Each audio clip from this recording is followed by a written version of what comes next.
really important and inspirational woman for Women's History Month. Her name is Gertrude Ederle, and I am just always in awe of her story, and I think that it is a truly inspirational story, and I hope that you will be inspired to read more about her or other women trailblazers like her.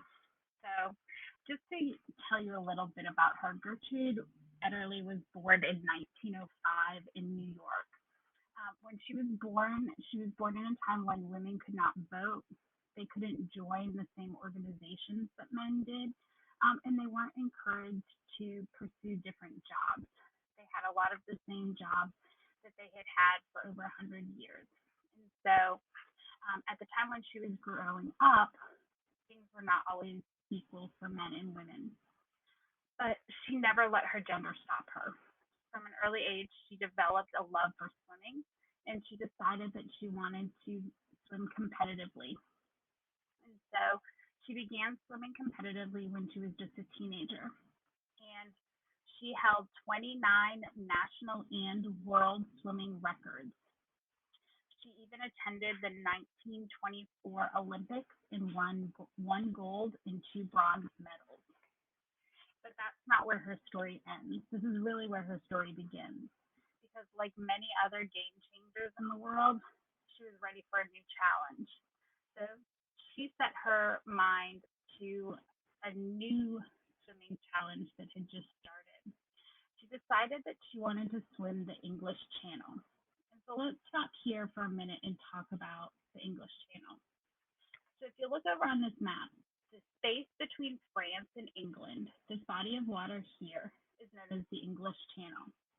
At its very narrowest spot, it is about 25 miles across. The water is freezing cold.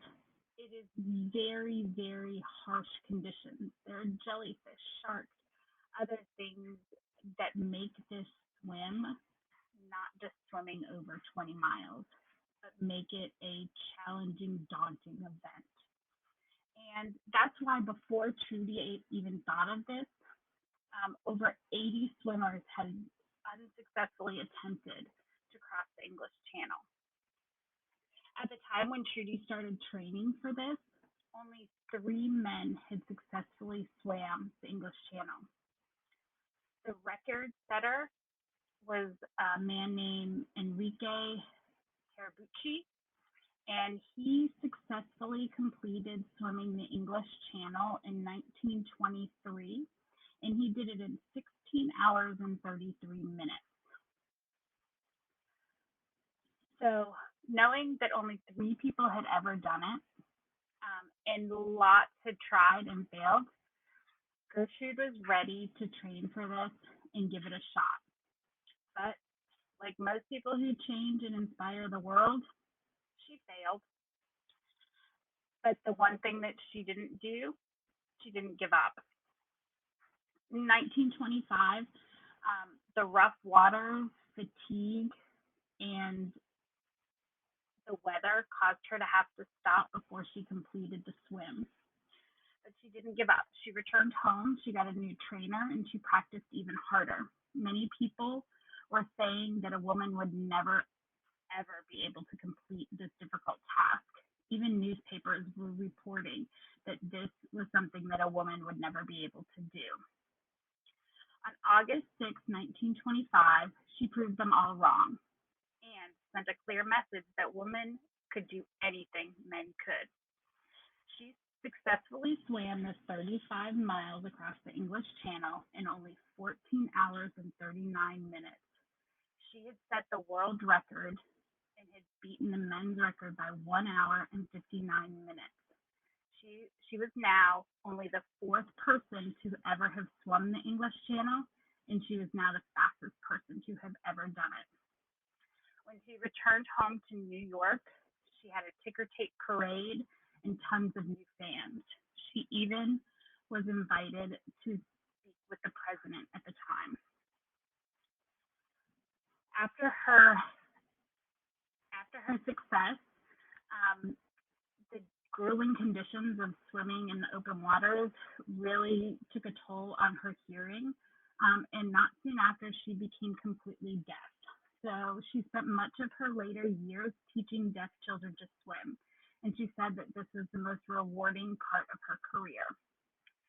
She was inducted to the Swimming Hall of Fame in 1965 and in 1980 was inducted into the Women's Sports Hall of Fame.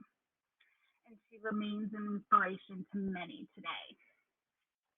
So I found a few books. I know that David Adler's picture book, America's Champion Swimmer, is a great picture book biography of her life.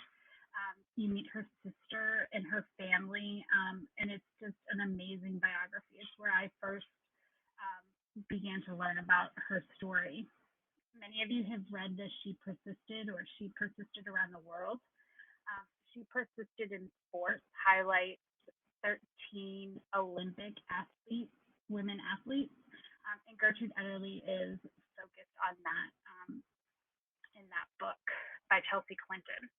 And there's also fantastically great women who changed the world, and Gertrude Ederle is highlighted in that book. So I love the quote that she says, "I just knew if it could be done, it had to be done, and I did it."